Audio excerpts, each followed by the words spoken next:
나옵니다.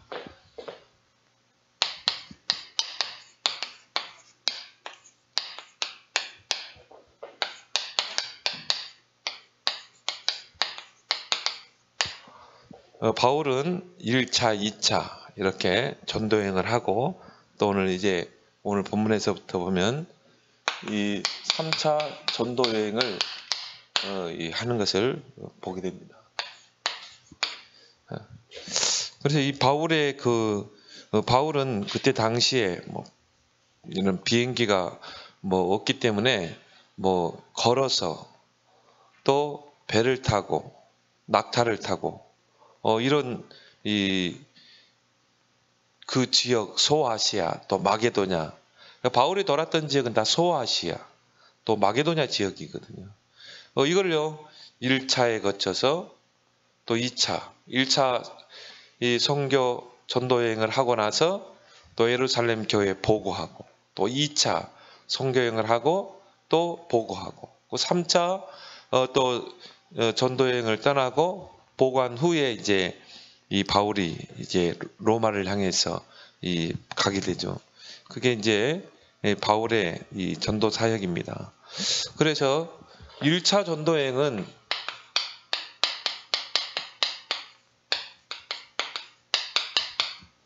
바울의 1차 전도여행이 사도행전 13장에서 14장에 보면 나와 있습니다.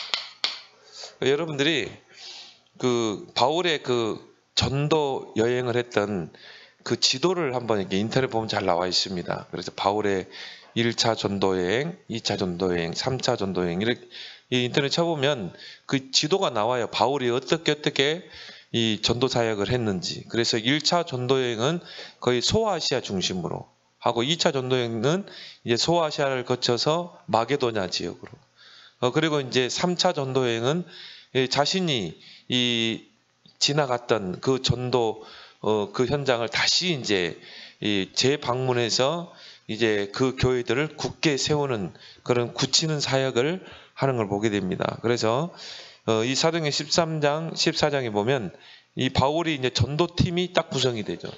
그래서 사도행전 13장에 보면 바울과 이 전도팀이 딱 구성이 됩니다. 선교사로 여기서 파송하게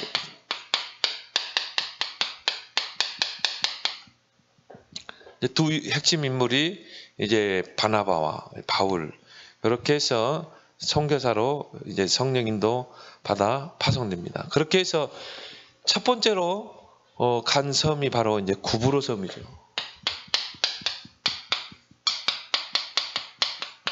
근데 여기에서 이제 그 바보라는 그 지역에 구브로 섬 안에 이 바보라는 지역이죠. 이 구브로 섬은 굉장히 큰 섬입니다.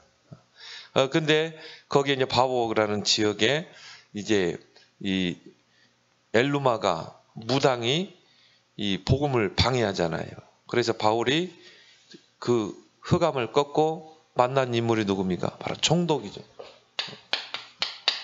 총독에게 복음이 증거되고 이 복음이 그 바보 지역과 그레데 전 지역으로 확산되는 것을 보게 됩니다. 그리고 나서 바울이 이제 사도행전 14장에 이 루스트라로 이제 가게 됩니다.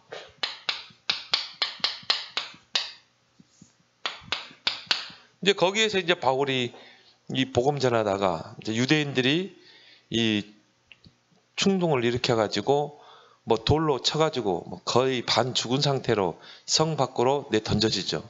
근데 바울이 여기서 다시 아픈 몸을 이끌고 다시 들어가잖아요. 그래서 만난 인물이 바로 디모데죠.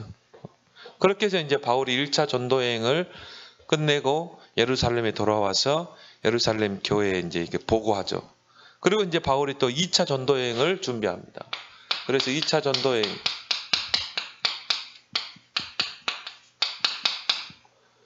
이게 사도행전 15장부터 이렇게 여러분이 구분해 놓으면 사도행전을 읽기가 쉬워요. 바울이 이렇게 전도를 했구나. 1차는 소아시아 중심으로 사역을 하고 다음 2차는 소아시아와 함께 이제 마게도냐 지역으로 가고, 지도를 가지고 여러분이 보면서 사도행전을 쭉 읽으면은 이 바울의 행적이 쫙 이렇게 보이게 돼 있어요. 아, 이렇게 갔구나. 아, 이 배를 타고 갔구나. 이 지역은 그냥 도보로 걸어갔구나. 이런 것들이 이렇게 나와 있거든요. 좀 여러분들이 지도를 나중에 좀 참조하기 바랍니다. 18장까지 제2차 전도 여행을 이제 떠나게 됩니다.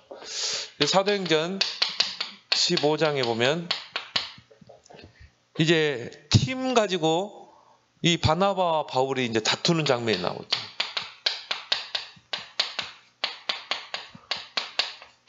이 바나바와 바울은 두 목회자예요. 이제 안디옥 교회, 모 교회는 예루살렘 교회고 마가다락방 교회죠. 그리고 이제 이 안디옥에 세워진 교회 파송된 바나바 바울이거든요. 그래서 이제 여기서 이제 다툼이 또 일어나게 됩니다. 그래서 이 바울과 바나바의 다툼. 누구 때문에 그랬습니까?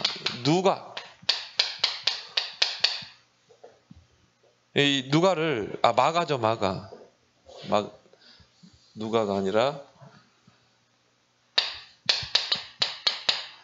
이 마가를 데리고 가느냐 안 데려가느냐, 이 이제 부분 때문에 다툼이 되죠. 그럼 바나바는 이 마가를 데리고 가자. 좀 아마 좀 생질이 있는 것 같아요. 그러니까 좀 인척한 것 같아요. 그래서 바나바는 데리고 가자. 근데 바울은 안 된다. 이 마가는 1차 전도 여행 때 도중에 힘들다고 그 선교팀에서 떨어나갔지 않냐. 그래서 아직은 마가가 영적 수준이 낮기 때문에 아직은 이 선교 여행할 수 있는 준비가 안 됐기 때문에, 영적 상태가 준비되지 않기 때문에 더 훈련을 시켜서 영적으로 성장시켜서 데려가야 된다. 이제 그런 주장이었고, 바나바는 그래도 이 데려가면 우리에게 든든하지 않냐. 거기서 이제 다툼이 이루어져서 이제 바울과 바나바가 갈라서게 되죠. 따로 이제 움직이게 되죠. 그럼 바울이 마가가 미워서 그런 게 아니거든요. 영적 상태가 아직은 선교팀을 따라 붙을 수 있는 그런 상태가 아니었대. 근데 나중에 이 마가라는 인물은 이 중요한 서신을 기록하게 되죠. 이게 마가복음 아닙니까? 그래서 우리가 이런 사역자를 잘 보는 눈이 열려야 돼요. 이 사역자는 같이 함께 할 수 있는, 이 사역자는 조금 더 시간표가 필요한. 근데 바울이요, 바나바 말을 듣고 만약 마가를 데려갔다면 틀림없이 선교여행에 뭔가 또 다른 트러블이 있었을 것입니다. 그래서 이 바울은 이런 부분을 마가가 섭섭했겠지만은 이 중요한 성령 인도 받는 사역 속에 섭섭마귀가 틈타면 안 되잖아요. 그런 걸 뛰어넘어야 되거든요. 그래서 이제 바울 팀들이 다시 재정비를 하고 이제 또 선교 여행을 떠나게 됩니다. 그렇게 해서 사도행전 16장에 이제 이 소아시아에서 마게도냐로, 빌립보, 에베소, 이게 다 이제 빌립보, 데살로니가 이게 다 이제 마게도냐 쪽 아니겠습니까? 이쪽으로 이제 이제 선교 방향을 맞춰서 가게 되죠. 그렇게 해서 이제 바울이 빌립보에 들어가게 됩니다.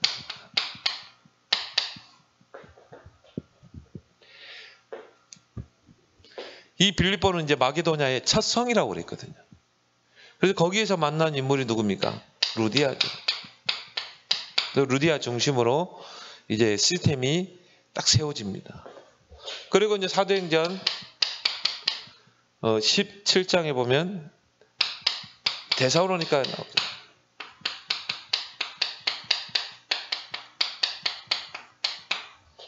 데살로니가 지역에서 바울이 이제 회당 사역을 하면서 찾아낸 인물이 이제 누굽니까? 야손이죠. 근데요, 이 루트를 보면은 이 유대 지도자들이 끝까지 바울을 따라다닙니다. 그래서 바울이 소아시아로 가면요, 끝까지 뒤따라가요. 그래가지고 바울을 어떻게 책 잡아서 이제 죽이려고 소송을 거서 죽이려고 계속 따라다녀요. 바울은 한 지역에서 오래 있을 수가 없었어요. 그래서 어쩔 때는 뭐 일주일, 어쩔 때는 뭐 이 석주 이렇게 딱 정해놓고 사역을 할 수밖에 없어요. 근데 정확하게 찾아내잖아요, 인물들을. 이게 이제 우리가 어떤 팀을 이루느냐가 중요하죠. 그렇게 해서 이제 베레아로 가게 되죠. 근데 이 베레아는 이 누가는 굉장히 칭찬하고 있어요. 베레아 사람들은 데살로니가 사람보다 더 하나님 말씀을 간절히 듣고, 그리고 그 말씀이 그러한가 하여 날마다 성경을 상고하니라. 그래서 이 베레아 교인들을 소개하고 있습니다. 그러면서 바울이 이제 간 곳이 아덴이죠. 아테네 사역인데 여기선 바울이 실패를 하게 됩니다. 먼저 실라와 디모데를 먼저 보내죠. 앞서 보내고 바울이 디모데로 가는 이 아덴으로 갔는데 혼자 사역을 했어요. 거기에서 이제 바울이 이 철학적인 이 논쟁을 하게 됩니다. 그렇게 해서 결국은 바울이 여기서 완전히 참패를 해요. 거기서 그리스도를 확실하게 증거해야 하는데 바울 안에 옛날부터 각인된 게 있거든요. 이게 뭐냐? 철학이거든요. 바울은 이 철학자 아닙니까? 그러면서도 이 바리새인이었거든요. 그러니까 그리스도가 나와야 되는데 거기서 이 아덴은 어떻게 보면은 이 철학의 마을 고장 아닙니까? 아레오바고가 있는. 여기서 철학적인 논쟁을 했거든요. 철학으로 접근해서 이제 복음으로 딱 가려고 했다 이 말이죠. 근데 그게 하나님은 그렇게 원하지 않습니다. 우리는 누가 복음 전하면 막 건너뛰어가지고 이렇게 해서 복음을 전하려고 하잖아요. 바로 전해야 돼요. 당신 그리스도 필요해. 당신 창세기 3장에 이렇게 해야 되는데 바울이 어떻게 했어요? 너희 보니까 종교성이 많구나. 막 이러면서 철학적으로 탁 들어갔거든요. 보이지 않는 신을 섬기고 있구나 이러면서.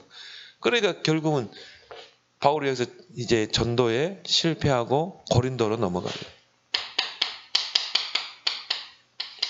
근데 바울이 고린도 넘어가서 거기서 뭐라고 그럽니까? 내가 두렵고 떨었더라. 너희들 만날 때 내가 두렵고 심히 떨었나. 여기서 바울이 한번 눌려버린 것 같아요. 철학의 흑암을 확 눌려버린 거예요. 그래가지고 이제 이 바울이 고린도에서 다시 이제 영적으로 회복이 되죠. 그렇게 해서 이 고린도에 와서 만난 인물이 뭡니까? 브리스길라 아굴라. 그러니까 우리가 조금 좀 실패하고 그렇다고 해서 낙심할 필요가 없다 이 말이죠. 우리가 다시 그걸 통해 갱신을 하고 다시 그렇구나. 나는 오직 그리스도만 이해하게 돼 있구나. 나는 오직 복음이 돼야 되겠구나. 결단할 때 하나님이 이런 중요한 인물, 그죠? 브리스길라 아굴라처럼 정말 이 생명건 동역자 아닙니까? 그러니 여러분들이 이 조금 연약한 부분이 있어도 빨리 갱신만 잘하면 돼요. 그러니까 아브라함이 잘했던 부분이 뭐냐? 갱신을 잘했다 이 말이에요. 단을 쌓고, 그죠? 여호와를 바라보고. 그러니까 바울이 하나님이 이 브리스길라 아굴라 같은 큰 전도문을 열어버리잖아요. 3차 전도.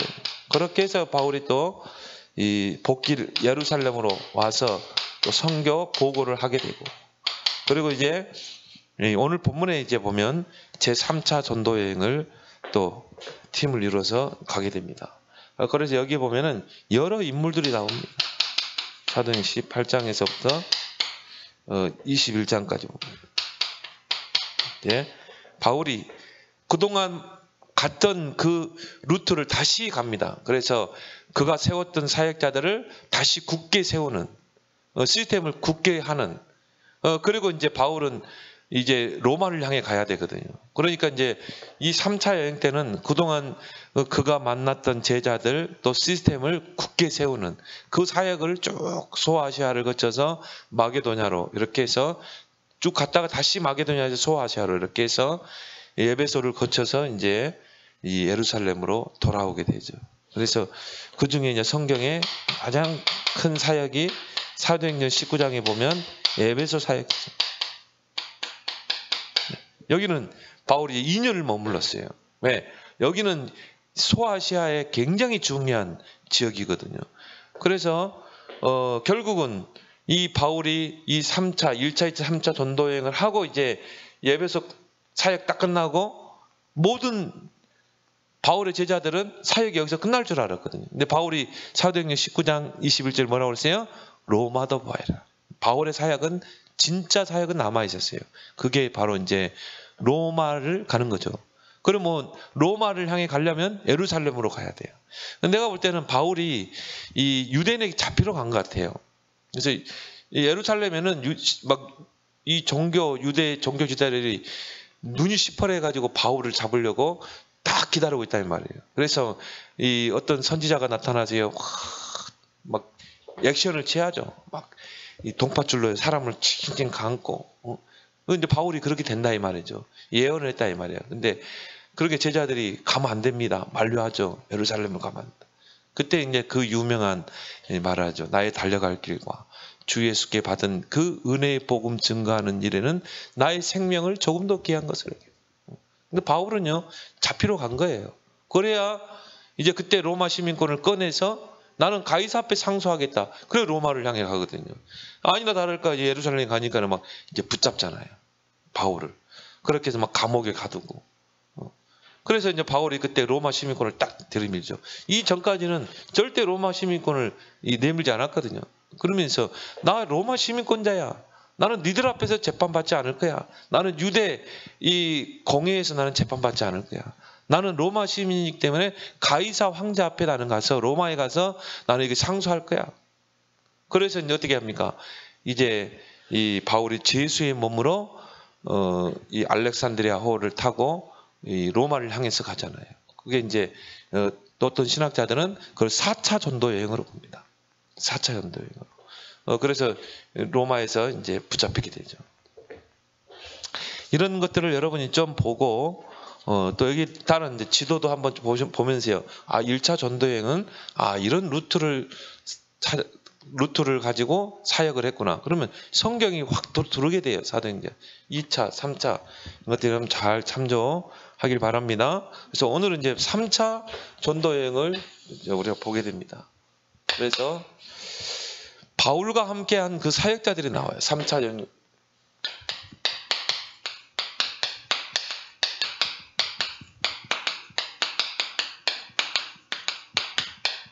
이 바울의 축복이 그겁니다. 함께 할 수 있는 팀이 있었다는 것이죠. 그러니까 이 팀들이요, 오늘 여기 이제 4절에 보면은요, 이 중요한 팀들이 나옵니다. 그냥 한 요절로만 딱 나와 있는데, 거기에 인물들이 한 6, 7명 나오죠. 이 인물들이 굉장히 중요한 역할을 했던 인물들이에요. 또 바울이 이때 보면 1차, 2차, 3차 전도여행을 하면서 찾아낸 제자라니까요.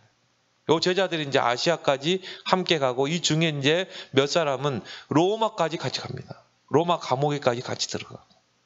이 4절 딱 한 줄로 해놨지만 이 인물들이 굉장히 중요한 역할을 했던 인물이죠. 그래서 오늘 여기 보면 소바다가 나옵니다. 4절에 보니까 사도행전 20장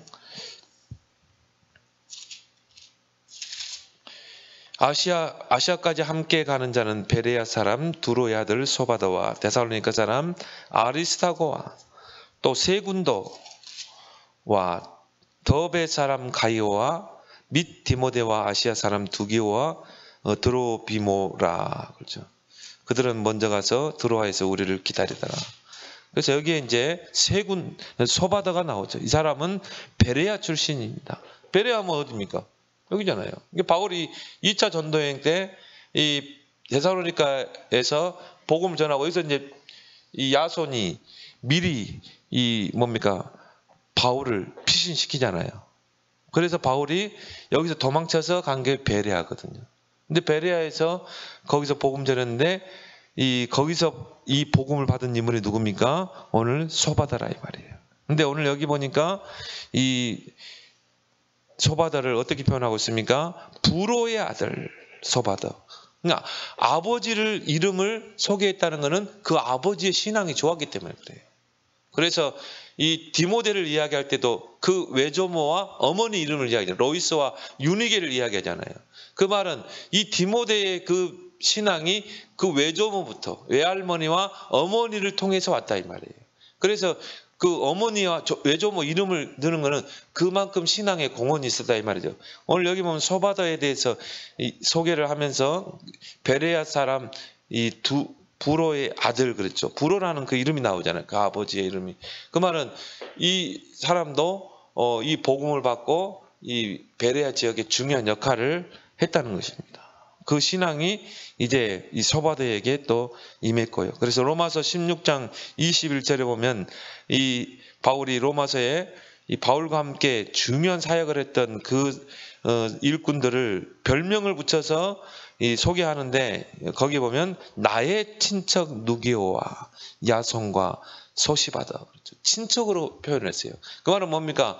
정말 이 피를 나눈 그런 형제와 같은 친척이라면 가깝잖아요. 어떻게 보면 또 피를 나눈 그런 그 관계가 바로 친척 아니겠습니까?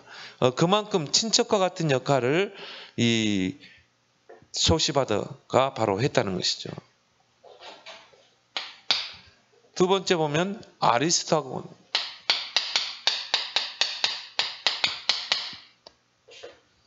이 사람은 이제 데살로니가 사람이죠. 그래서 여기 보면은 이 데살로니가 사람 아리스타고 그러죠. 이 아리스타고는 3차 전도 여행부터 로마 감옥에 바울이 함께 수감된 자입니다. 바울이 이제 이 2차 전도 여행 때 데살로니가 지역에서 이 회당 사역을 했죠. 그러면서 이제 거기에서 찾아낸 인물이 야손이죠. 야손의 집에서 하나의 그때는 집이 교회 아닙니까? 교회가 시작된 거예요. 그러면 그 교회 구성원 중에 또 야손과 함께 이 중요한 역할을 한 인물이 오늘 이 아리스타고입니다.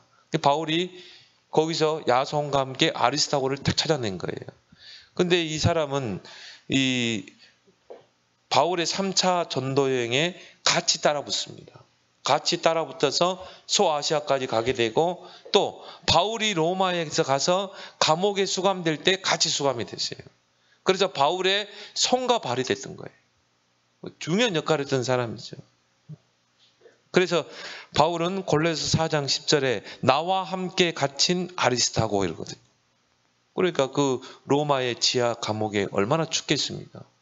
바울은 이제 막 체력이 많이 떨어지고 그러니까 거기서 같이 바울의 감옥에 같이 들어가서 바울의 수종 역할을 한 것입니다. 근데 한 줄만 나와 있지만은 굉장히 중요한 역할, 막 성경에 보면 막 이런 바나바 이런 사람들 막 화려한 사역을 했겠지만 한 줄로 나와 있지만 중요한 사역을 했던 사람들. 그리고 세군도가 나와요. 이 사람도 데살로니가 출신입니다. 이 사람에 대해서는 많은 이름만 딱 나와 있어요. 이 세군도는 바울과 함께 아시아까지 간 인물이죠. 같이 동행해서. 왜냐하면요, 이 유대인들이 바울을 어떻게 해서든 죽이려고 하니까 바울을 보호하기도 하고 또 같이 힘이 되어주고 그걸 우리가 동역이라고 하잖아요. 그러면서 가이오가 나옵니다. 우리가 가이오는 잘 알죠. 이 세군도 하면서 4절에 보니까 더베 사람 가이오 그렇게 말하고 있습니다. 더베 출신이죠. 더베는 어디입니까? 바울이 정말 이 더베는 바울이 루스트라에서 돌에 맞고 간 곳이 바로 더베입니다. 바울이 이 루스트라에서 루스트라이죠. 사도행전 14장에 루스트라에서 돌에 맞아가지고 거의 반 죽은 상태로 성 밖으로 던져진 거예요.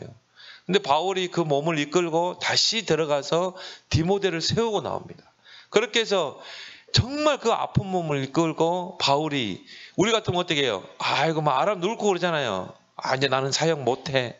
나는 아파가지고. 근데 바울은 그 아픈 몸을 이끌고 또 더베 지역으로 들어갔어요. 그래서 거기서 또 아픈 몸을 이끌면서 복음을 전했어요. 그렇게 해서 찾아진 인물이 뭡니까? 가이오라니까요. 바울이 막 건강하고 막 할 때도 물론 제자들을 만나고 했지만 바울이 중요한 사람, 중요한 제자를 만날 때는요, 뭔가 막 핍박을 받고 막 고난을 받고 그런 가운데서 중요한 인물, 또 실패 가운데서 이런 중요한 인물을 만나게 되는 것입니다. 그래서 여러분이 지금 실패 속에 있는가, 여러분이 어려움 속에 있는가, 이때 하나님의 중요한 시간표가 있는 줄 믿습니다. 그래서 이 가이오는요, 바울이 루스트라에서 돌에 맞고 간 곳이 더베죠. 거기에서 더베에서 그 아픈 몸을 이끌고 복음을 전했는데 거기에서 찾아진 인물이 바로 가이오라. 사도행전 14장에 이 14장 20절, 21절을 보면 나오죠. 핍박 후에 전도의 큰 문이 열린 거예요. 진짜 이 식주인 역할을 할 수 있는 모든 전도자를 교회를 돌보아줄 수 있는. 그러니까 아마 이 가이오라는 사람은 굉장한 재력을 가진 사람인 것 같아요. 이 재력을 가진 사람을 만나게 된 것입니다. 만남의 축복이죠. 그래서 로마서 16장 23절에 보면 온 교회의 식주인 가이오. 개정성경에는 모든 교회를 돌보아주는 가이오 이렇게 나옵니다. 그 말은 뭡니까? 이 사람은 굉장한 재력가였고 또 굉장한 영향력 있는 뭔가 권세를 가진 그런 사람이었던 것 같아요. 힘이 있는 사람이었던 겁니다. 요한 3서 1장 2절에 보면 이제 사도 요한이 또 이 사람에 대해서 소개하죠. 근데 장로 가이오예요. 그렇죠? 내 영혼이 잘된 같이 네가 범사에 잘되고 강건하기로는. 그러니까 정말 바울을 섬기고, 바울이 이 단도대에서 목배임 당하고 사형당했을 때, 순교당했을 때 이제 그 다음에 누구를 섬겼어요? 이 요한 사도를 섬긴 것입니다. 이 중요한 그런 역할을 했던 인물이죠. 그리고 나서 이제 디모데가 나옵니다. 디모데는 바울의 수족과 같은 그런 인물이죠. 이 디모데도 이제 루스트라 출신이죠. 근데 이 디모데는 이 TCK예요. 그래서 헬라인 아버지와 유대인 어머니 사이에서 태어난 그런 이제 호녀라, 또 TCK입니다. 그래서 이 디모데의 신앙을 바울은 이렇게 많이 칭찬하죠. 너의 그 거짓이 없는 그 믿음, 진실한 믿음이 내 메조모 로이스와 또 어머니 유니게를 통해서 온 것이다. 그러니까 그 윗때부터 신앙의 지도를 잘 받고 이 자란 인물이죠. 디모데전서 1장 2절에 또 디모데후서 1장 2절에도 보면 믿음의 참 아들 디모데, 또 사랑하는 아들 디모데. 바울은 장가도 안 갔지만은 아들과 같이 여겼다 이 말이에요. 그럼 디모데는 바울을 영적인 아버지와 같이 섬겼다 이 말이에요. 그래서 이 바울이 마지막 그 로마 감옥에서 마지막 쓴 서신이 바로 디모데 후서예요. 그건 하나의 유언서입니다. 근데 유언서를 누구에게 썼냐? 디모데에게 쓴 거예요. 자기의 정말 믿음의 그 아들, 사랑하는 아들 디모데에게. 그러면 이 디모데가 얼마나 중요한 역할을 했다는 것을 우리가 보게 되죠. 그래서 디모데 전서, 디모데 후서 이렇게 나오잖아요. 바울이 이 중요한 사역을 누구에게 맡겼냐? 디모데와 디도에게 맡겼어요. 그래서 예를 들어서 고린도 교회에 막 문제가 많았잖아요. 그 고린도 교회 이 문제를 수습하고 서신을 전달하는 그 역할을 디모데가 한 거예요. 그래서 바울이 딱 지시를 해서 너는 고린도에 가서 지도자들을 부르고 장로를 불러서 이렇게 해라. 그러면 디모데가 가서 그 고린도 교회를 딱 평정을 일으켰죠. 그리고 이 목회자 역할을 하잖아요. 그러니까 한마디로 말해서 부목사 역할을 한 것이죠. 이게 바울이 이런 큰 사역을 할 수 있었던 것은 이러한 중요한 눈에 보이지 않는 숨은 일꾼들이 있었던 것입니다. 그리고 이 두기고 두기고는 소아시아 출신이죠. 그래서 아시아 사람 두기오. 그죠?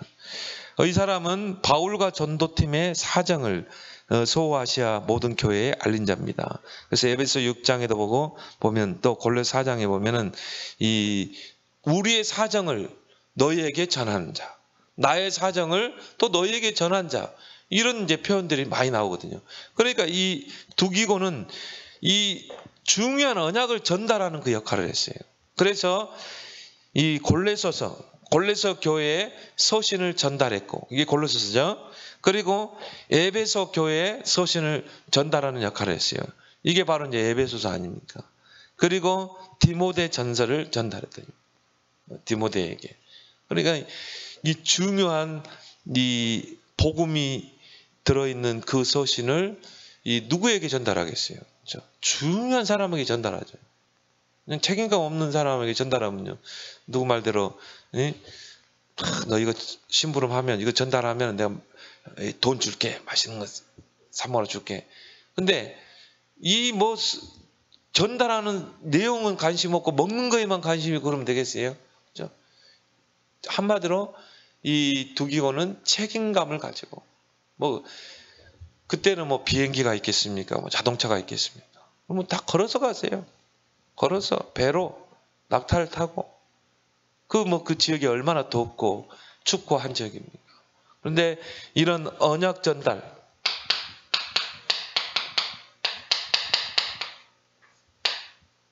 이런 언약을 전달하는 중요한 역할을 한 것입니다. 그 전달했던 그 서신이 지금 성경 속에 들어왔잖아요. 이런 성경 속에 중요한 복음에 막 이 금맥이 들어있잖아요. 그렇죠?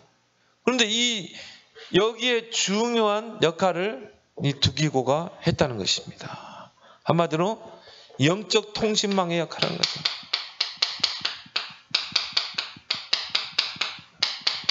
이 바울과 정말 이 고린도 교회, 골로새 교회의 이 영적인 통신망, 지금이 뭐 전화하면 띠르륵 하면 전화 받고 하지만은 이런 중요한 통신망 역할을 했고, 또 에베소 교회, 또 디모데에게 여러분이 그런 중요한 사역자 되길 바랍니다. 그래서 우리가 이 4절에서요, 중요한 메시지, 기도 제목 다 찾아내야 돼요. 그리고 드로비모가 나옵니다. 이 사람도 이 사람은 에베소 사람이에요. 그래서 이 에베소 출신입니다. 바울과 함께 예루살렘까지 간 자요.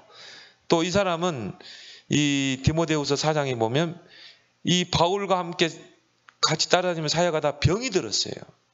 병이 들어가지고 바울이 도무지 데리고 다닐 수가 없는 거야. 그래서 이제 밀레도에다가 이제 거기다 두고 온 자입니다. 근데요, 이 나중에 병이 들어가지고 병이 낫고, 그럼 우리는 이제 그만 사역을 해야 되잖아요. 그 병이 낫고 나서 다시 또 바울팀을 따라가가지고 그렇게 해서 예루살렘까지 이 끝까지 바울을 도왔던 인물입니다. 병이 들기까지 하면서 이 바울을 끝까지 도왔던 인물. 성기 보니까 아마 큰 병이 들었던 것 같아요. 그래서 밀레도에다가 들고 올 수밖에 없는 그런 제자였는데, 거기서 이제 몸이 나으니까는요, 또 다시 바울을 따라다가서 끝까지 바울을 도왔던 그런 중요한 인물입니다. 여기서 여러분들이 중요한 기도 제목과 또 언약을 찾아내길 바랍니다. 그러니까 바울이 이런 중요한 사역을 했을 때는 이런 인물들이 있었다. 근데 이런 인물들이 다 찾아낸 거예요. 1차, 2차, 3차 전도여행을 통해서 찾아낸 인물들. 그렇게 해서 이 인물들을 데리고 아시아로, 또 여기서 이제 몇 명은 같이 예루살렘으로, 그리고 여기서 몇 명은 바울의 감옥까지 같이 들어가. 그렇죠? 바울이 얼마나 힘이 되겠어요. 이런 일꾼들이 딱 이 좌우에 있으니까. 그러니까 바울이 전도운동을 지속할 수밖에 없는 것이죠. 지속되는 전도운동. 어디세요? 드로아에서 시작. 드로아에서의 말씀 운동. 그죠? 거기서 일주일 동안 머물면서 이제 메시지를 집중합니다. 이제 3차 전도여행은 바울이 그동안 세웠던 그 지역의 시스템을 굳히는 사역이죠. 그러니까요, 이 드로아에서는 메시지를 집중적으로 한 거예요. 일주일 동안 이 일주일 기간을 정해놓고 메시지를 집중합니다. 그래서 이 드로아는 바울 사역의 전환점이 된 곳이죠. 사도행전 19장이 아니라 사도행전 16장에 보면 바울이 먼저 아시아 지역으로 전도운동을 펼치려고 했는데 예수의 영이 그걸 허락하지 않았죠. 그래서 바울이 드로아에서 집중 기도하다가 마게도냐 환상을 보게 됩니다. 그래서 아시아로 가려고 했던 선교여행을 마게도냐로 틀어잖아요. 그런 중요한 터닝 포인트가 됐던 곳이 바로 이 드로아입니다. 그래서 거기에서 이제 주일에 이 사역을 하게 되죠. 그래서 오늘 여기 7절에 보면 그 주간의 첫날에 일주일 이제 사역을 하는데 첫날에 우리가 떡을 때려 모였더니, 그래서 이제 뭐 안식교에서는 뭐 이 주일날이 뭐 안식이 아니다고 그러는데 틀린 말이에요. 우리가 지금 이 그 주간의 첫날, 일요일이 그게 바로 주의 날인 줄 믿습니다. 또 부활하신 예수님이요, 이 뭡니까? 이 부활 후 첫날, 십자가에 죽으시고 첫날에 부활하셨잖아요. 그래서 안식교에서 하는 말은 터무니없는 말이에요. 우리가 지금 지키는 그 주일이 참 주일인 줄 믿습니다. 그래서 바울이 여기 보면은 그 주간의 첫날에 떡을 뗐다는 말은 주일 예배를 드렸다. 거기에서 이제 주일 예배를 드리면서 말씀 운동을 이제 펴는 것입니다. 오늘 10절, 11절에 보면 이제 바울이 거기서 메시지를 집중하는 것을 보게 되죠.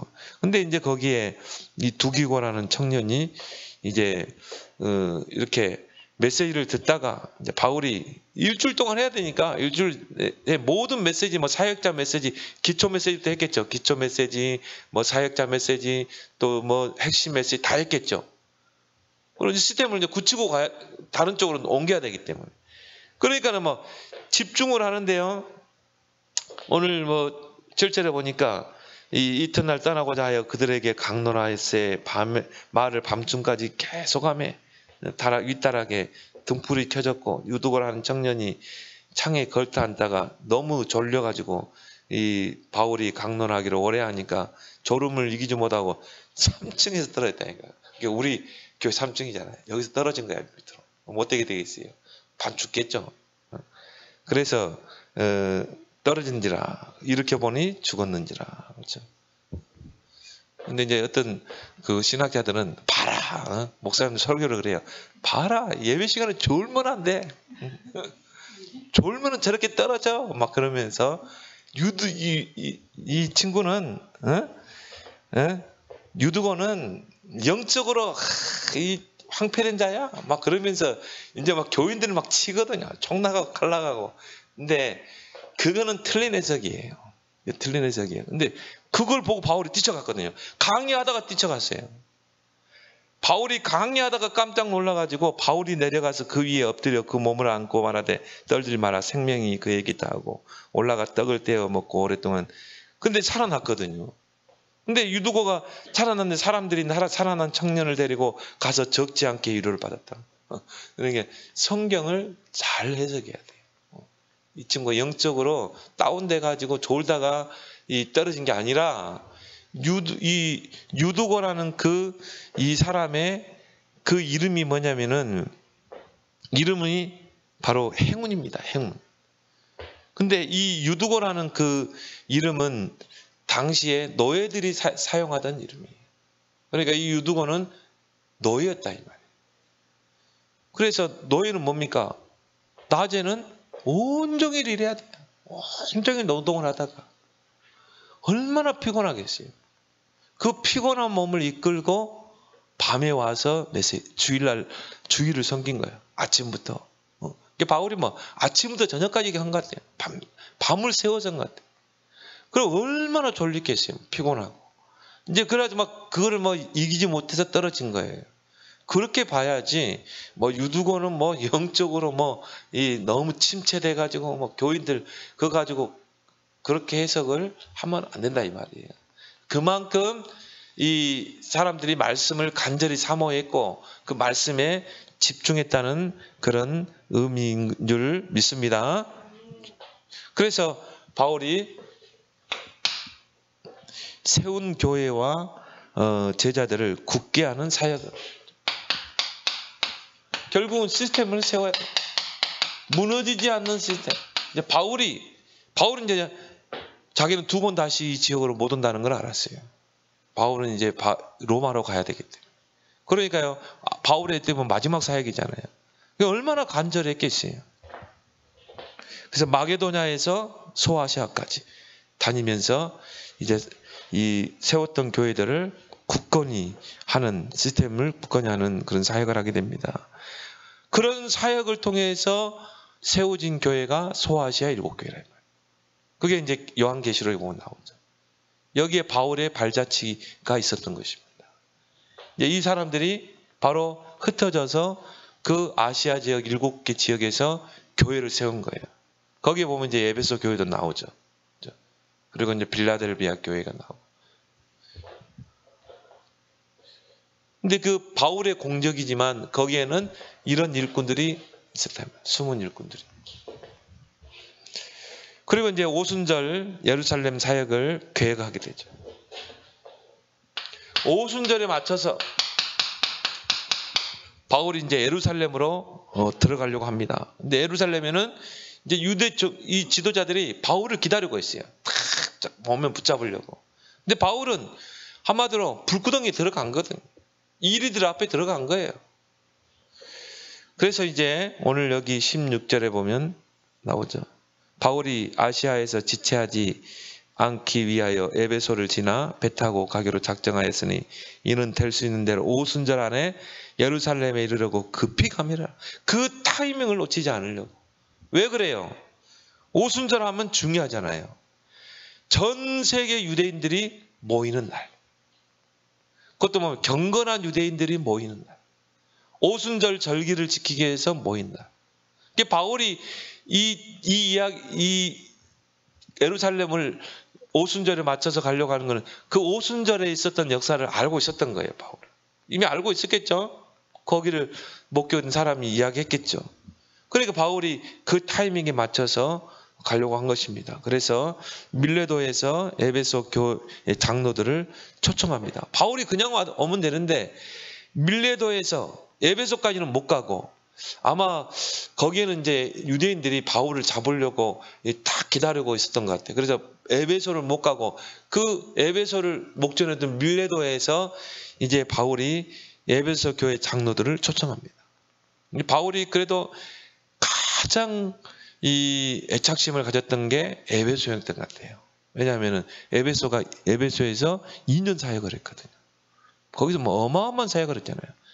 뭐 이 아담이 그 흑암과 우상이 다 무너져 버렸잖아요. 주의 말씀이 힘이 있어 응하여 세력을 얻는 역사가 일어났거든요. 그러니까 아마 큰 사역을 했던 것 같아요. 거기서 바울이 에베소에서. 그러니까 바울이 그냥 떠날 수가 없었어요. 그래서 밀레도에서 이제 에베소 교회 장로들을 초청해서 거기서 이제 제회를 합니다. 그래서 17절부터 38절까지 보면은 이제 거기서 눈물의 제회를 하죠. 바울이 밀레도에서 사람을 에베소로 보내 교회 장로를 청하니 오니. 아시아에 그러면서 이제 그들에게 쭉 하는 말입니다. 첫날부터 지금까지 내가 항상 여러분 가운데 어떻게 여러분도 아는 바 아니냐 겸손과 눈물로 하면서 이제 뭐냐면 이 장로들에게 역할을 줘요. 너희들이 교회에서 어떤 역할을 해야 되는가. 너희들이 교회 안에서 기둥과 역할을 해야 되고 정말 그 연약한 교인들을 돌보고 양육하는 그 일에 너희들이 힘을 써야 된다. 긴 이제 설교를 이 장로들 앞에 쭉 합니다. 그러면서 이 21절에 보면 유대인과 헬라인들에게 하나님께 대한 회개와 우리 주 예수 그리스도에 대한 믿음을 증언한 것이라. 보라, 이제 나는 성령에 매여 예루살렘으로 간다. 이거는 내가 가야 할 길이다. 숙명의 길이다. 성령에 매여 예루살렘으로 가는데 거기서 무슨 일을 당할는지 나는 알지 못하노라. 오직 성령이 각 성에서 내게 증언하여 결박과 환난이 나를 기다린다 하시나. 중요한 말을 하죠. 내가 달려갈 길과 주 예수께 받은 사명 곧 은혜의 복음을 증거하는 일을 마치려 하면은 나의 생명을 조금도 귀한 것으로 나는 이 복음이 증거된다면 나는 생명을 조금도 귀한 것으로 여기지 않겠다는 거죠. 그러면서 이제 바울이 그 에베소 교인들에게 이 에베소 교인들을 맡기면서 너희들이 앞으로 어떤 사역을 해야 될 것인가를 쭉 이제 이야기를 합니다. 장로들을 보면은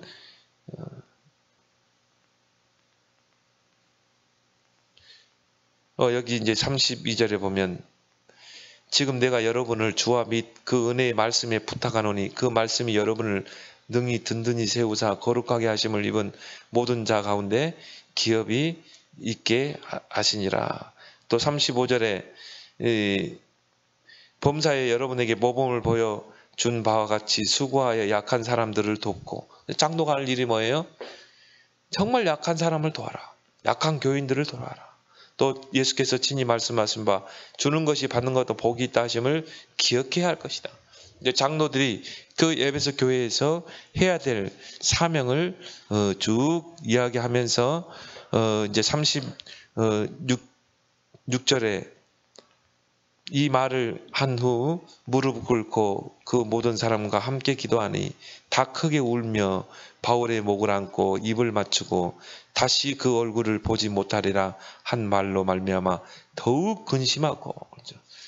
근심하고 배까지 그를 전송하니라. 바울이 그랬어요. 나는 더 이상 너희들을 못 볼 것이다. 나는 성령에 매여서 나는 예루살렘으로 가고 그 예루살렘에 가면 이리들이 늑대들이 나를 이 환난과 결박이 기다릴 것이다. 나는 더 이상 너희를 못 보니까 이제 너희들이 이제 중심이 돼서 에베소 교회를 지켜야 된다. 눈물의 이제 작별을 하게 됩니다. 이걸 여러분이 딱 상상을 하면서 한번 읽어보세요. 상상. 그 장로들이 이 나루터까지 와서 눈물의 배웅을 하는 그런 여러분이 그걸 한번 쭉 생각을 해보세요. 그래서 사도행전은 나의 행전인지 믿습니다. 나의 행전이 돼야 돼요.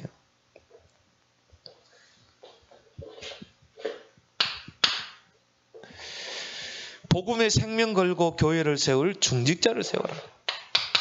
바울이 이제 이 마게도냐 아시아의 소아시아의 사역의 결론을 딱 밀려도해서 장로들을 불러서 이제 그 장로들을 불러가지고 할 때는 에베소 교회만 세워라 그게 아니거든요. 소아시아 그리고 마게도냐 교회까지 너희들이 돌봐야 된다.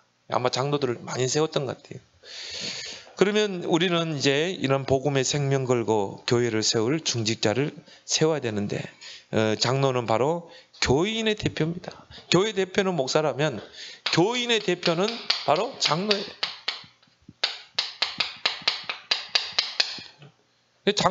이 장로, 중직자들이 든든히 서게 되면 이 교회가 든든히 서게 돼 있어요.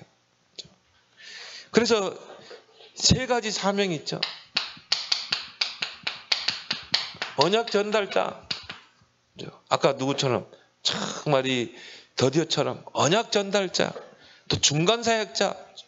중간에서 평신도와 목회자의 이 다리 역할, 브릿지 역할.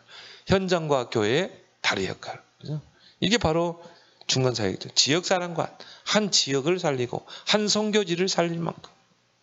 이게 중직자의 사명이죠. 초대교회는 어떤 중직자를 세웠습니까? 138 언약으로 딱 하나 된. 그리고 사도행 6장에 믿음, 성령, 지혜 충만하고 하나님 앞에 사람 앞에 칭찬받는 자. 또 로마서 16장에 그렇죠? 중요한 이 별명 가진 이명계약에 있는 이런 중직자를 세운 것입니다. 그래서 여러분들이 정말 우리 교회도 이런 중직자들이 설 수 있도록 여러분 기도하시기 바랍니다. 오늘 주신 말씀